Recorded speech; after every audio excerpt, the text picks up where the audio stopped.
Now, Senator Bernie Sanders is now ready to negotiate on the $3.5 trillion budget resolution price tag for the new spending bill. Folks, progressive lawmakers are offering to cut spending short to save President Biden's plan. We have a ton of news to go over in today's fourth stimulus check update, so you guys want to be sure to stay until the end of this very video.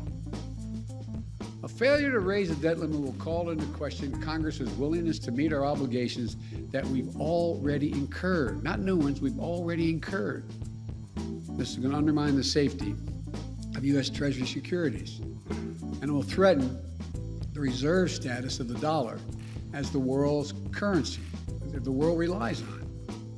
American credit rating will be downgraded. Interest rates will rise for mortgages, auto loans, credit cards, borrowing. Folks, watching at home, you should know this is the Republican position. Here's what it is. They won't vote to raise the debt limit to cover their own spending. Democrats voted with them to cover that spending last 4 years, the previous 4 years. They say Democrats should do it alone. But then they're threatening to use a procedural power called the filibuster, meaning that we'd have to get 60 votes, not 50 votes, to increase the debt limit. This would block the Democrats from meeting our obligations and responsibilities to prevent Congress from raising the debt limit. So let's be clear.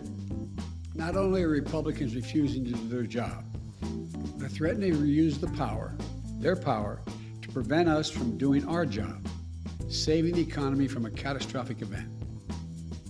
I think, quite frankly, it's hypocritical, dangerous, and disgraceful. Their obstruction and irresponsibility knows absolutely no bounds, especially as we're clawing our way out of this pandemic. Democrats will meet our responsibility and obligation to this country. We're not expecting Republicans to do their part. They made it clear from the beginning.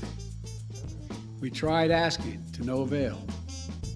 We're just asking them not to use procedural tricks to block us from doing the job that they won't do. Meteor is headed to crash into our economy. Democrats are willing to do all the work stopping it. Republicans just have to let us do our job. Just get out of the way. If you don't want to help save the country, get out of the way so you don't destroy it. We don't have time to delay with elaborate procedural schemes, which Republicans' proposals require. Scores of votes without any certainty at all, many of which have nothing to do with the debt limit at all. Now on the debt ceiling. Before the end of this week, the Senate must get a bill to the president's desk to address the acute crisis of the debt limit. President Biden was crystal clear in his speech this morning. If Republicans don't get out of the way and let the Senate take action now, our government will in all likelihood enter default for the first time ever. Sadly, the Republican position as the party of default has now become so extreme that they've blocked every single attempt to prevent a default from happening, putting our country in serious, serious danger. They've gone so far as rejecting their own requests. Now folks, let's go over the most important news first. House progressives are looking for ways to rescue President Biden's stalled domestic agenda, and they have opened the doors to scaling back some of the more ambitious social spending by having those programs expire rather than be permanent. Representative Alexandria Ocasio-Cortez is one of the leading members in Congress, everybody, pushing for more stimulus payments. But what do you think about the Democrats? But tell me, everybody, which political party is holding back our stimulus payments? The Democrats or the Republicans? Tell me in the comments below. Representative Alexandria Ocasio-Cortez told reporters that one of the ideas out there is to fully fund what we can fund.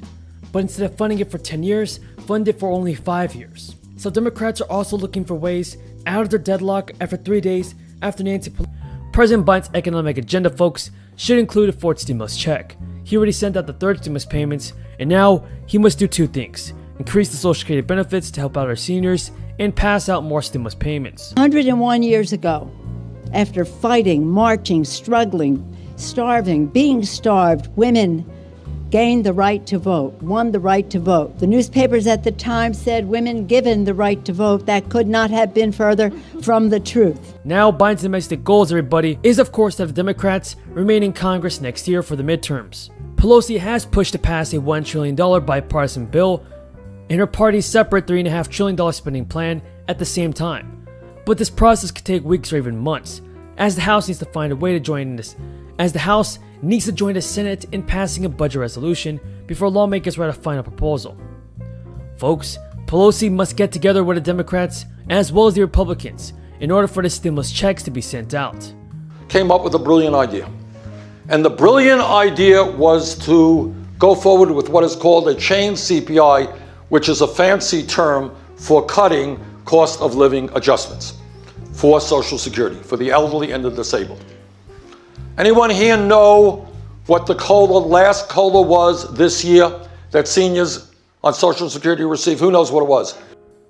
And let's not forget, the budget plan, everybody, from our politicians would expand Medicare coverage, extend strengthened household tax credits passed last year, and create incentives to adopt green energy. Democrats are getting set to assemble a massive $3.5 trillion social spending plan that they will muscle through without any Republican support in the next few months. Now, Representative Alexandria Ocasio-Cortez and many other progressive lawmakers are now urging Biden to renew federal unemployment benefits, and Democrats have cut many things from the $3.5 trillion reconciliation plan, which should include an additional stimulus payment as well as an increase of your Social Security benefits. At all military posts and naval stations, and on all naval vessels of the federal government in the District of Columbia and throughout the United States and its territories, and possessions until sunset on August 30th, 2021, in honor of the victims of the senseless acts of violence in Kabul. Folks, be sure to stay until the end of this video to find out if President Biden will do his job and send out more stimulus relief. Now, Representative Alexandria Ocasio-Cortez of New York is one of the fighters in Congress, asking for more stimulus relief from President Biden. Now, the Congressional Progressive Caucus held early discussions on whether to push for a renewal of unemployment benefits. After all, folks, they are set to expire on September 6th. Now, this may be an opening for them to leverage their influence and obtain extra federal aid for many Americans. Now, some Democratic lawmakers are raising the alarm over the end of crisis unemployment benefits. Representative Alexandria Ocasio-Cortez said, "What we have right now is that the Biden administration has indicated that they have almost no willingness to extend the unemployment assistance program. We have a Senate that doesn't want to do it and a White House that doesn't want to do it. It's going to take a very committed House to extend the unemployment benefits." AOC said that any successful effort would come after Labor Day, are prioritizing the Democratic-only spending plan and hammering out the legislative details, which could take many weeks. AOC said progressives are looking into it. Now, folks, another progressive, Elon Omar of Minnesota, told Insider